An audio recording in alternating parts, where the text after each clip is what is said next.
মধ্যে বাচ্চা মেয়েটাকে নিয়ে দাঁড়িয়ে আছেন। গরম খাবার আছে, গিয়ে খেয়ে নেবেন কেমন? কত পয়সা দেবো আপনাকে? পয়সা দিতে হবে না, আপনারা এখন আসুন, আমরা যাই।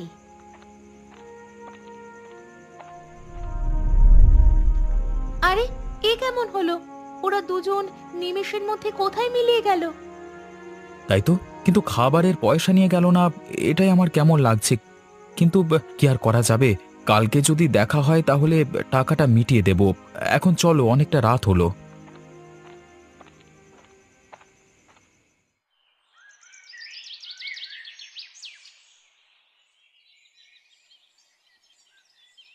কি বলবো অবিনাশ বাবু, ওরা ঠাকুমা নাতনি মিলে কষ্টে ছিল ঠিকই, কিন্তু ওদের হাতের রান্না খুব ভালো ছিল। আমাকেও তো একবার বলে গেল না, আমি না হয় কিছু একটা ব্যবস্থা করে দিতাম। কিন্তু আমার না কালকে রাত থেকে মনটা খুঁত খুঁত করছে। কেন? কালকে রাতে আমি খেতে গিয়েছিলাম ওই বুড়ির হোটেলে, এখন যেখানে কানাই রান্না করে আর কি। কানাই বলল রাত পর্যন্ত থাকবো, কিন্তু গিয়ে দেখি হোটেলটা বন্ধ।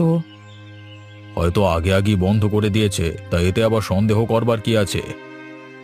আসলে তা না, কিন্তু তাতেও না হোটেলের মধ্য থেকে মাংস ভাতের গন্ধ আসছিল, মনে হচ্ছিল কেউ যেন রান্না করছে ভেতরে। তুমি ডেকে দেখোনি? হ্যাঁ বাবু, ডাক দিয়েছিলাম কিন্তু কেউ সাড়া দিল না, কিন্তু আমি নিশ্চিত ওই বন্ধ হোটেলের মধ্যেও রান্না হচ্ছিল। তাহলে তুমি কি সন্দেহ করছো? আসলে বাবু, আমি একটা গোপন ব্যাপার জানি, ওই বুড়িমার সাথে জগায়ের সম্পর্ক ভালো ছিল না। ছাড়ো ছাড়ো, আমাদের শুধু শুধু চিন্তা করে লাভ নেই। যে বুড়িমা আমাদের সাথে দেখা